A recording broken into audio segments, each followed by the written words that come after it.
Hello दोस्तों, मैं चंदन मौर्य आपका स्वागत करता हूं हमारे यूट्यूब चैनल में। तो आप आई होप आप अच्छे होंगे, अपनी तैयारी वो कर रहे होंगे। तो उसी कड़ी में हम नंबर सिस्टम के मतलब संख्या प्रणाली के पार्ट 8 को लाए हैं, जिसमें हम संख्याओं का योग या गुणनफल मतलब इस टॉपिक पे क्वेश्चन अगर दिया हुआ है तो उसको हम किस प्रकार से सॉल्व करते हैं। इसमें हमने 10 क्वेश्चन लिया हुआ है इस वीडियो में।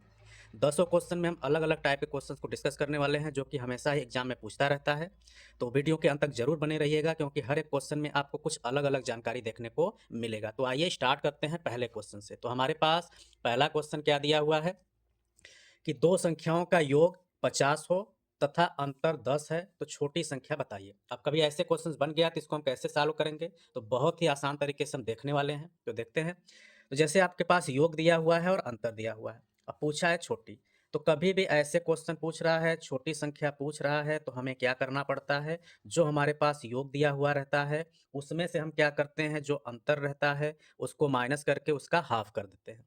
अब 50 में से 10 कटेगा हमारा 40, डिवाइड करेंगे 2 से, कट गया 20। इसका मतलब कि ऑप्शन हमारा नंबर बी करेक्ट हो जाएगा। अगर वहीं पे बड़ा क्वेश्चन पूछता, जैसे कि यहाँ योग दिया है, अंतर दिया है, छोटी पूछा है, तो अंतर निकाल के हमने हाफ किया। वहीं पे यदि ऐसे पूछता, जैसे हमने दूसरा क्वेश्चन में लिया हुआ है, ये अलग टाइप का क्वेश्चन है कि योग हमारा दिया हुआ है कितना 100, अंतर दिया हुआ है 20, लेकिन अब यहाँ पे बड़ी संख्या पूछ रहा है। पिछले प्रश्न में हमारा क्या पूछ रहा था, छोटी संख्या। यहाँ पे क्या पूछ रहा है, बड़ी संख्या। तो हमें वैसे ही करना है। लेकिन यहाँ पे जब बड़ी संख्या पूछता है तो इसमें हमें इसको ऐड करना पड़ता है। वहाँ पे हमको छोटी संख्या पूछता है, छोटा कभी तभी आएगा जब हम उसमें से माइनस करेंगे। तो 100 में से 20 प्लस करेंगे और डिवाइड ही करेंगे 2 का। 100 और 20 जोड़ेंगे तो हमारा आएगा 120, डिवाइड करेंगे 2 का, कट जाएगा हमारा 60 टाइम में। इसका मतलब यह हुआ कि यदि योग हमारा 100 है, अंतर उसका 20 है, तो उन दोनों में से जो बड़ी संख्या होगी वह क्या होगी, 60 होगी, जो कि हमको ऑप्शन नंबर ए में दिख रहा है, ये करेक्ट हो जाएगा। ऐसे ही चलते हैं तीसरे क्वेश्चंस की तरफ, जो इससे भी थोड़ा अलग है, क्योंकि हम इसमें सारे क्वेश्चंस को अलग अलग देख रहे हैं। तो दो संख्याओं का योग, यहाँ पे दो संख्याओं का योग दे दिया 45, अंतर दे दिया कितना 15। तो संख्याओं का गुणनफल क्या होगा। अब वहाँ पे छोटी संख्या बड़ी संख्या पूछ रहा था, अब बोल रहा है कि संख्याओं का गुणनफल क्या होगा। तो यहाँ पे हमें दोनों संख्या निकालनी पड़ेगी। तो सबसे पहले हम बड़ी संख्या निकालेंगे। बड़ी संख्या निकालने का नियम क्या होता है कि हमारा जो योग है उसमें अंतर को जोड़ते हैं और हाफ करते हैं। जोड़ेंगे तो 40 50 60, डिवाइड बाय 2, कट के हो गया 30। अब छोटी संख्या की बात करेंगे तो छोटी संख्या के लिए हम क्या करते हैं, माइनस करते हैं। मतलब 45 में से 15 माइनस करेंगे, हाफ करेंगे। 45 में से 15 कटेगा तो हमारा बचेगा 30, हाफ करेंगे बचेगा 15। अब उसके बाद इनका बोला था गुणनफल, तो यही जो संख्या बड़ी संख्या और छोटी संख्या आई है इसका हम क्या कर देंगे, गुणा कर देंगे। तो 15 तियाँ हो जाएगा हमारा 45 और एक जीरो एक्स्ट्रा। इसका मतलब क्या हुआ कि जो दोनों संख्याएं आएंगी उनका जो हमारा गुणनफल होगा वह कितना होगा, 450 होगा, जो कि हमको ऑप्शन नंबर डी में दिख रहा है। तो अगले क्वेश्चन की तरफ चलते हैं।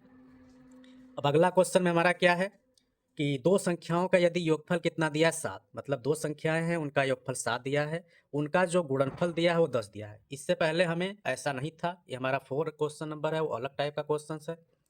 तो इसमें हम क्या करते हैं, अब आगे पूछा क्या है, उनके व्युत्क्रमों का योग। तो सबसे पहले बोला है 7, दो संख्या मतलब हमारे पास 7 है। अब ये क्या है, दो संख्याओं का योग है। मतलब इस 7 को हम दो पार्ट में ब्रेक डाउन कर लेते हैं।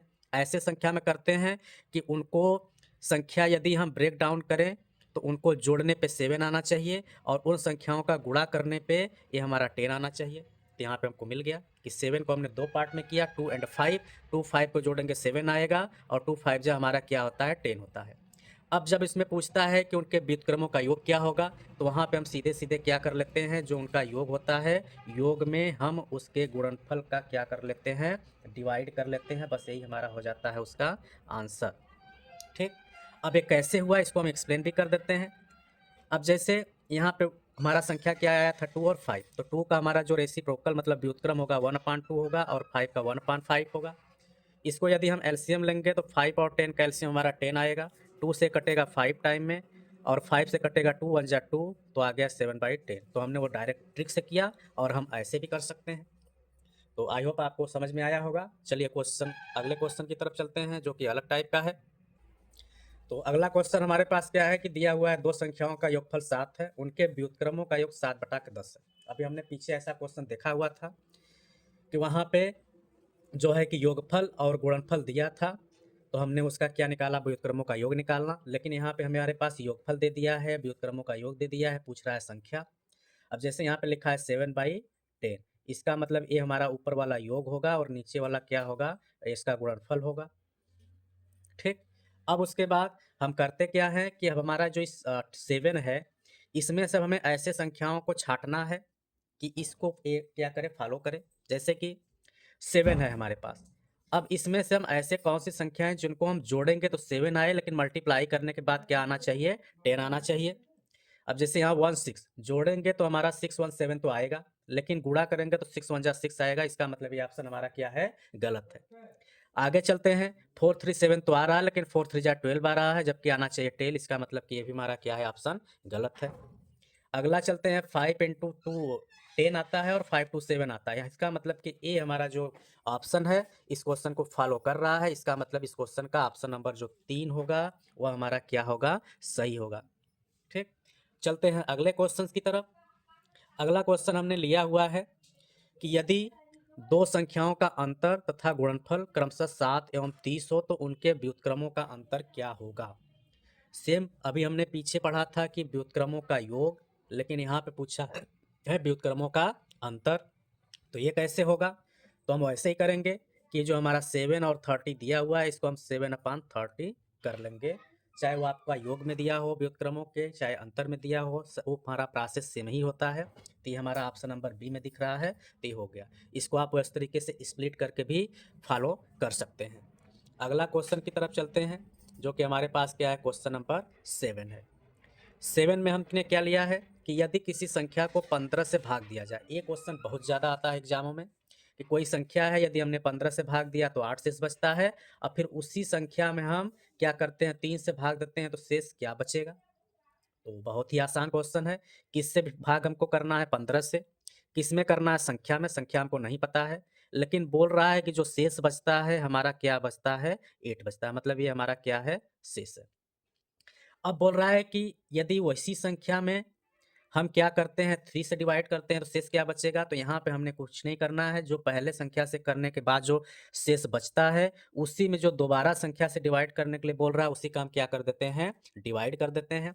तो 3 का 8 में डिवाइड जाएगा 2 टाइम में, 6 से 2 बचा। इसका मतलब कि यदि उसी संख्या में हम 3 से भाग करेंगे तो जो शेष होगा वह कितना बचेगा, 2 बचेगा, जो कि हमें ऑप्शन नंबर बी में दिख रहा है। अगला क्वेश्चन की तरफ चलते हैं। अगला जैसे हमारे पास है, यदि किसी संख्या को 18 से भाग दिया जाए तो शेष 7 बचता है। यदि उसी संख्या के वर्ग में, संख्या का यहाँ पे आ गया वर्ग, वहाँ पे सिर्फ वही संख्या था, यहाँ बोल रहा है संख्या के वर्ग में यदि 8 से भाग देंगे तब शेष क्या बचेगा। तो प्रोसेस हम ऐसे ही करते हैं कि मान लेते हैं हमारे पास 18 से भाग करना था संख्या में, तो हमारा जो शेष बचा था वह क्या था, 7 था। अब आगे बोला है वर्ग में, तो वर्ग के लिए क्या करते हैं, यही जो शेष बचता है इसका वर्ग निकाल लेंगे, और वर्ग निकालेंगे तो हो गया हमारा 49। अब इसी 49 में आगे संख्या क्या बोल रहा है, 8 से डिवाइड करने के लिए, तो हम 8 से डिवाइड कर देते हैं। तो 8 6 जा 48, 9 में से 8 1। इसका मतलब कि यदि उसी संख्या के वर्ग में हम 8 से भाग करेंगे तो जो शेष बचेगा वह क्या बचेगा, 1 बचेगा, जो कि हमें ऑप्शन नंबर 1 में दिख रहा है। तो अगला चलते हैं आगे क्वेश्चन की तरफ। अगला क्वेश्चन हमारे पास क्या है, कोई संख्या 45 से उतनी ही बड़ी है जितनी कि वह 85 से छोटी है, तो संख्या बताइए। तो यदि ऐसा क्वेश्चन है तब कैसे करेंगे, मतलब वो कोई संख्या है, ये 45 उससे उतना ही कम है जितना कि 85 से बड़ी है। सॉरी, उतनी कोई संख्या 45 से उतनी ही बड़ी है जितनी कि 85 से छोटी है। तो हमें यहाँ पे क्या करना पड़ता है, ये जो दोनों ही संख्या दिया हुआ है इसको हम क्या कर लेते हैं, जोड़ लेते हैं। तो 5 5 10 को 0 80 लगाइए, 8 4 12 13, 100 आ गया 30। अब इसी संख्या का हम क्या कर लेते हैं, हाफ कर लेते हैं, जो कि आ जाएगा 65। इसका मतलब कि ऑप्शन नंबर बी हमारा करेक्ट हो गया। मतलब एक एग्जैक्ट संख्या के बारे में बोल रहा है कि उसी संख्या से वो उतना छोटा है, उसी संख्या से दूसरा क्या है, बड़ा है। तो हम क्या करते हैं, मतलब वो बीच में उस हिसाब से होगा, तो वहाँ पे दोनों संख्या को हम क्या कर लेते हैं, जोड़ देते हैं। जोड़ने के बाद उसी का हाफ कर देंगे, जो संख्या आएगा वही उसका क्या होगा, आपका आंसर होगा। इसको आप इसमें से माइनस प्लस करके चेक भी कर सकते हैं। इसके बाद हम चलते हैं इस वीडियो के अंतिम क्वेश्चन की तरफ, जो कि हमारा क्या है, क्वेश्चन नंबर 10 है। इसमें क्या हमने लिया हुआ है कि दो संख्याओं का योग हमारा क्या है, 50 है। उनमें से यदि एक संख्या -25 है तो दूसरी संख्या क्या होगी? अब एक संख्या, दो संख्याओं का योग पॉजिटिव में आ रहा है, जबकि उसमें से एक संख्या हमारा क्या नेगेटिव में है, तो दूसरी संख्या क्या होगी? जब भी होगी तो वह इन दोनों के मतलब क्या होगा कि हमारा जो योग है वह हमारा क्या 50 है। तो इसमें हम क्या करेंगे, जो 50 में से माइनस कर देंगे -25 को, तो 50 में से माइनस माइनस करेंगे 25 प्लस हो जाएगा, तो इसका मतलब क्या आ जाएगा 75। इसका मतलब कि जो दूसरी संख्या होगी 75 होगी। ऐसा इसलिए होगी क्योंकि 75 ये बड़ी होगी, तभी इसमें से एक संख्या हमारा माइनस से करेंगे तो हमारा योग इतना आएगा। तो इसको हम यक्स के रूप में भी मान के कर सकते थे। तो आई होप आपको वीडियो समझ में आया होगा। अगर समझ में आया होगा तो आप चैनल को वीडियो को लाइक करिएगा। चैनल पे यदि नए हैं तो चैनल को सब्सक्राइब करिएगा, शेयर करिएगा। यदि आपके पास कोई भी फेसबुक या व्हाट्सएप ग्रुप है वहाँ पे शेयर करिएगा, जिससे नए नए लोगों के पास वीडियो पहुँचे, वो भी जानकारी को ले सकें, वो भी अपने आने वाले एग्जाम में इस प्रकार का यदि क्वेश्चन आता है तो उसको कर पाएँ। तो मिलेंगे अगले वीडियो में कुछ अलग टॉपिक के साथ। तो तब तक के लिए नमस्कार।